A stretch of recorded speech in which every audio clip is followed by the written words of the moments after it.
পরিশ্রম এবং ধৈর্য ছাড়া জীবনের সফলতা আনা সম্ভব নয়। আমরা কিন্তু সবে ভাব সম্প্রসারণে পড়েছি, তাই না? পরিশ্রম সৌভাগ্যের প্রসূতি স্বরূপ। যে কোনো কাজের জন্য আপনার অবশ্যই ধৈর্য থাকতে হবে। ধৈর্য যদি না থাকে জীবনে সফল হওয়া সম্ভব নয়। আর যে কাজে পরিশ্রম কম, মনে রাখবেন সেই কাজ বেশিদিন টিকে থাকে না। তাই সবাইকে মন দিয়ে কাজ করতে হবে, মন যেন সফল হতে পারি সেই চেষ্টা করতে হবে। আসসালামু আলাইকুম everyone, welcome back to our channel. সবাই কেমন আছেন? আশা করছি সবাই ভালো আছেন। সকালবেলা ডিম পোস্ট করে নিয়েছি, সাথে পরোটা ছিল আর চা ছিল। তো আমি এখানে খাচ্ছিলাম, আর সাথে আমার শাশুড়ি আম্মা কাঁঠাল ভেঙেছিল, তো উনি আর আমার ছেলে মিলে, দাদি নাতি মিলে কাঁঠাল খাচ্ছে। আর এদিকে আমি আমার নাস্তাটা নিয়ে বসে গিয়েছি। তো এখন একটু ঢেঁড়স কেটে নিয়েছি, কারণ ভর্তা বানাবো। তো অনেকে কিন্তু ঢেঁড়স সিদ্ধ করে, তো আমি সিদ্ধ করি না। আমি সবসময় আজকে যেভাবে দেখাবো আমি এইভাবেই রান্না করি, কারণ আমার শাশুড়ি আম্মা বেশি লেটে জিনিস খেতে পারে না, মানে একটু অন্যরকম লাগে। তো আমরা কিন্তু বেশিরভাগ সিদ্ধ করেই খাই। তো আমার শ্বশুরবাড়িতে আসার পর থেকে ঢেঁড়স ভর্তাটা কিন্তু এভাবেই করা হয়, খেতে কিন্তু মন্দ হয় না, খুবই ভালো হয়। তো এখানে ঢেঁড়সগুলো আমি কেটে নিচ্ছি, বাকি কাজগুলো আন্টি করে নিবে। তো এখন আমি ঢেঁড়সগুলো একটা হাঁড়িতে নিয়ে নিচ্ছি, নেওয়ার পর একটু তেলে ফ্রাই করে নেব। আসলে ধৈর্য এবং পরিশ্রম ব্যতীত জীবনে কোনো কিছুই করা সম্ভব হয় না। আমরা যখন একটা কাজ করতে যাব, সেটা যদি আমাদের কোনো পরিশ্রমই না লাগে, মনে রাখবেন সেই কাজটা কিন্তু আমাদের বেশি দিন টিকবে না। তো এখানে একটু তেল দিয়ে দিয়েছি, দেওয়ার পরে ঢেঁড়সগুলো দিয়ে দিলাম, সামান্য একটু লবণ দিয়ে দিলাম, দেওয়ার পরে ঢেঁড়সগুলো এখন একটু ভেজে নিব।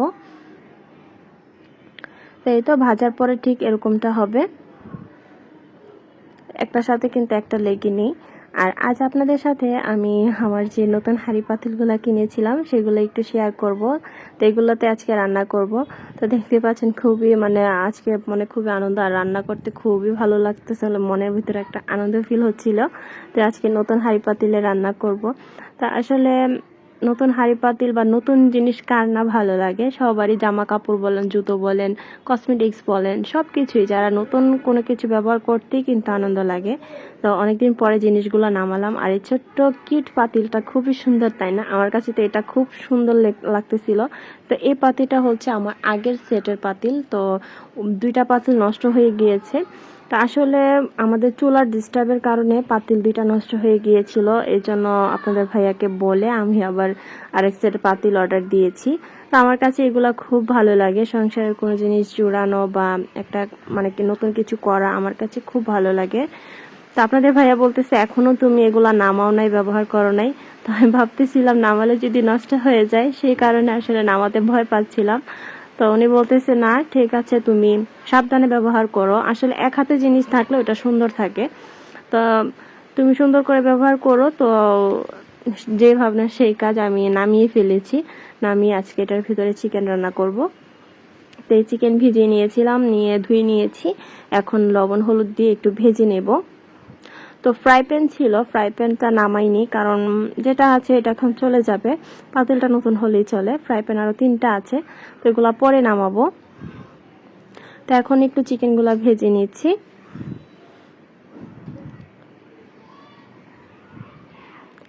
আসলে নতুন জিনিসের যে কোনো কিছু করতে কিন্তু মনে খুব আনন্দ হয়। তো আজকে জিনিসগুলো নামানোর পরে আপনাদের ভাইকে ফোন দিয়েছিলাম যে দেখো এগুলো নামিয়েছি।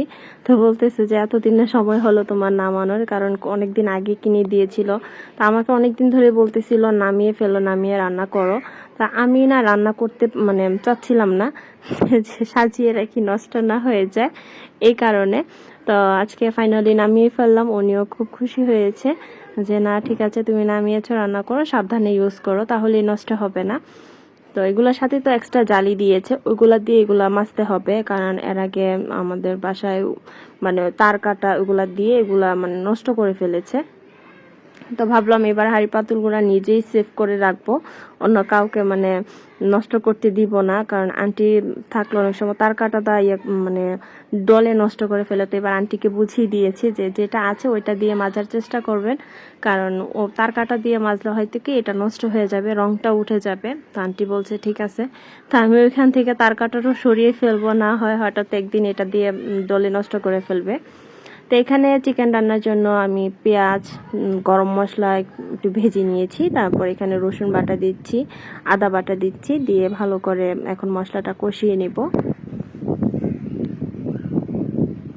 আসলে আমরা মেয়েরা তো এমনই, তাই না? সংসারের জন্য কোনো জিনিস জোড়ালে বা নতুন হাঁড়ি পাতিলে রান্না করলে কার না মনে আনন্দ লাগে। সবাই কিন্তু চায় যে নতুন কত ধরনের হাঁড়ি পাতিল বের হয়েছে, সব কিছুতেই মানে মেয়েরা কিনতে একটু আগ্রহ করে। তো আপনাদের ভাইকে বলার পরে উনি বলতেছে আরও নিয়ে আসবো, আমি আসার সময়, চিন্তা করো না। তো এখন এগুলা নিয়ে চালাও। তো এখানে হলুদের গুঁড়া, মরিচের গুঁড়া, ধনিয়ার গুঁড়া, জিরার গুঁড়া সব কিছু দিয়ে দিয়েছি। দিয়ে সামান্য একটু পানি দিয়ে দিলাম। দেওয়ার পরে এখন মশলাটা কষিয়ে নিব। তো আপনাদের ভাইয়া বলতেছে এটার ভিতরে তেল কম লাগবে, তেল কম দিয়ে তুমি রান্না করতে পারবা, কোনো সমস্যা নেই। তো আসলেই তেল কম দিয়ে রান্না করে একবার ট্রাই করে দেবো, যেহেতু আজকে ফার্স্ট টাইম রান্না করতেছি। রেগুলার যেভাবে রান্না করি সেভাবেই কিন্তু রান্নাটা চালিয়ে যাচ্ছি।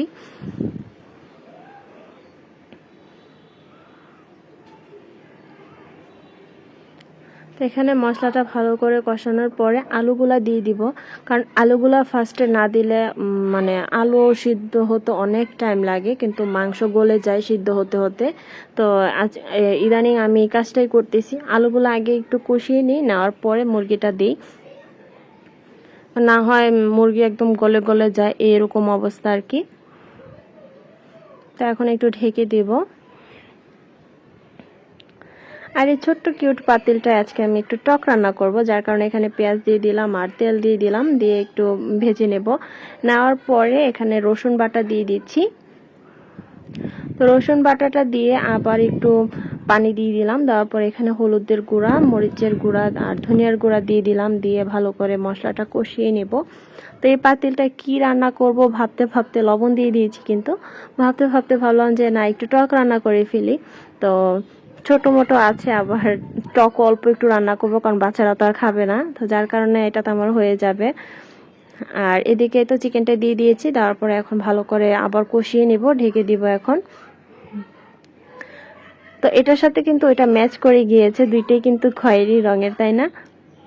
এখানে মশলাটা ভালো করে কষানো হয়ে যাওয়ার পরে আমি মাছ দিয়ে দিয়েছি। তো টক রান্নার ক্ষেত্রে কিন্তু মাছগুলো এভাবে কষানোই হয়।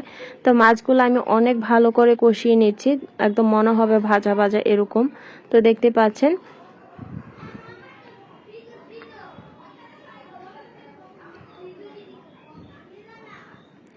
তো এখানে চিকেনটা কষানো হয়ে যাচ্ছে, আমি এখন এটার ভিতরে ঝোলের পানি দিয়ে দিব। তো ঝোলের পানিটাও কিন্তু আমি গরম পানি ইউজ করব, চেষ্টা করবেন রান্নার ভিতরে গরম পানি দেওয়ার। তো আমি কিন্তু প্রতিদিনের ব্লগে এটা বলে রাখি আর কি। তো এখন পানিটা দিয়ে জালটা একটু ঢিম করে দিব, দেওয়ার পরে ঢাকনা দিয়ে ঢেকে দিব। এতে করে মাংস এবং আলু দুইটাই ভালো করে সিদ্ধ হয়ে যাবে। আর এই তো এদিকে কিন্তু আমার মাছগুলোও কষানো হয়ে গিয়েছে, এখানেও আমি গরম পানি দিব। তো এই গরমে কিন্তু টক খেতে ভালোই লাগে, তাই না? কার কার টক খেতে ভালো লাগে কমেন্ট করে জানাতে ভুলবেন না। আর আজকের টকটা হবে বেলুম্বু দিয়ে, আমাদের এখানে বেলুম্বু বলে, কার এখানে কি বলে আসলে আমি জানি না। তো যেটা বেলুম্বু আর কি, এটাও 2 ফালি করে নিয়েছি, বড় বড় সাইজের ছিল বেলুম্বুগুলা, আর খুবই টক ছিল। আর এখানে কয়েকটা কাঁচামরিচ দিয়ে দিলাম। তো এই তরকারিটাতে একটু কাঁচামরিচ দিলে ফ্লেভার আসবে, যার কারণে এটা তো এখন দিয়ে দিয়েছি। তো আজকের রেসিপিগুলো আপনাদের কাছে কেমন লাগলো কমেন্ট করে কিন্তু জানাতে ভুলবেন না। আর আমার হাঁড়ি পাতিলগুলো মানে দেখতে কেমন হয়েছে মানে অবশ্যই সেটাও জানাবেন।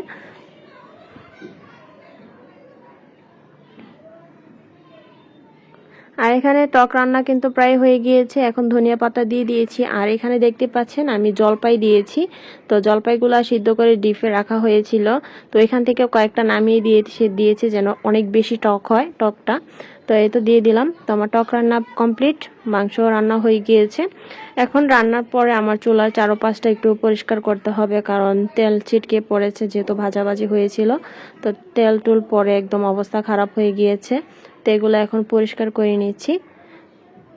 তো আমি প্রতিদিন রান্নার পরে কিন্তু চুলাটা পরিষ্কার করে নিই, চুলাটা পরিষ্কার না করলে হয় কি দেখতে বাজে লাগে, যেহেতু কালো চুলা একটু পরিষ্কার পরিচ্ছন্ন রাখতে হয়। আমি এখানে সব কিছু একদম পরিষ্কার করে নিই। যেন কোনো তেল কাজটা না থাকে, না হয় আমার 2 দিন পরে পরে এগুলো অনেক ময়লা হয়ে যেত। সব কিছুই আমি একটু ক্লিন রাখার চেষ্টা করি। তো দেখতে পাচ্ছেন এগুলো সব কিছু এখন ভালো করে একটু পরিষ্কার করে নিলাম। এখন একটা শুকনো ন্যাকড়া দিয়ে ভালো করে একটু মুছে নিচ্ছি। তো ঈদের আগে কিন্তু পুরো রান্নাঘরটা গ্রিল ট্রিল সব সহ ডিপ ক্লিন করে ফেলেছিলাম। এখন জাস্ট এভাবে মুছে রাখতেছি যেন বেশি তেল কাজটা না হয়। আর আপনাদের সাথে তো ঢ্যাঁড়স ভর্তাটা শেয়ার করাই হয়নি। তো এখানে মরিচ ভেজে নিয়েছিলাম, নেওয়ার পরে আমি মরিচগুলো একটু কচলিয়ে নেব পেঁয়াজের সাথে, লবণের সাথে।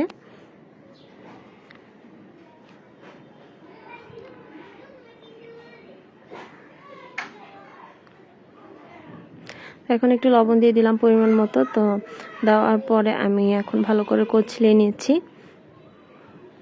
তো এইভাবে একবার ঢেঁড়স ভর্তা করে দেখবেন, খেতে কিন্তু দারুণ লাগবে। তো এখন আমি পেঁয়াজগুলো একটু নরম করে নিচ্ছি। এখন আমি সবগুলা ঢেঁড়সের সাথে এটা ভালো করে মেখে নিব। তো একটু কচলিয়ে মাখলে কিন্তু টেস্টটা ভালো আসবে। আলতো হাতে মাখলে হয় কি মশলাটা ভালো করে মিক্স হয় না। তো এখন একটু সরিষার তেল দিয়ে দিয়েছি, দেওয়ার পরে এখন আরেকটু মেখে তারপর আরেকটা বাটিতে আমি নিয়ে নিব। তো দেখতে পাচ্ছেন ভর্তাটা কিন্তু খুবই লোভনীয় হয়েছে, আর অত কিন্তু লেটলেটে হয়নি। আমি একটা বাটিতে কিন্তু ভর্তাটা নিয়ে নিয়েছি। এই তো আজকে রান্না বান্না। তো এই তো মুরগির মাংস এখানে, আর সাথে ছিল এখানে টক। তো কিউট লাগতেছে না পাতিলটা? টক রান্নার সাথে কিন্তু ভালোই লাগতেছিল। এখানে ভাত রান্না হয়ে গিয়েছে, এখানে ভর্তা ছিল। আর আমার ছেলে এখন খেলা করতেছিল বসে, বারান্দায় বসে। তো ও নামাজ পড়ে এসেছে ওর ভাইয়ার সাথে, আসার পর এখানে বসে খেলতেছিল। তো এটা নাকি ওর গাছ। আমি যে কিছু গাছ লাগিয়েছিলাম পাথর আর পানি দিয়ে, তো ওইখান থেকে আবার আমার একটা গাছ নিয়েছে, নেওয়ার পর এটাতে লাগিয়েছে। আর এখানে বাড়িওয়ালা ভাবি এসে শুটকির তরকারি দিয়ে গিয়েছে, চিংড়ি শুটকি দিয়ে, কলার বুকুলি বলে এটাকে, আর ডুগাডাগি দিয়ে রান্না করেছে। তো এখানে দেখতে পাচ্ছেন যে যে যার যার মতো আছে। এখানে আমার শ্বশুর আব্বা চলে এসেছে নামাজ পড়ে, ওনাকে খাবারটা দিয়ে দিলাম। দেওয়ার পরে আমরা সবাই খেতে বসে যাব। আর বাচ্চারা কিন্তু অলরেডি খেয়ে ফেলেছে। আমি নামাজ পড়ার আগে আমি আমার ছেলেকে খাইয়ে নিয়েছি। নেওয়ার পরে আমি নামাজ পড়লাম, তারপর আব্বা আসলো, আব্বাকে ভাত দিলাম। তারপর আমার শাশুড়ি আম্মার সাথে আমিও বসে যাব। তো এখানে কিন্তু আমি, আমার শাশুড়ি আম্মা আর আমার ননদের ছেলে, আমরা 3 জন একসাথে বসেছিলাম খাবারের জন্য। তো আজ এই পর্যন্ত। আসসালামু আলাইকুম।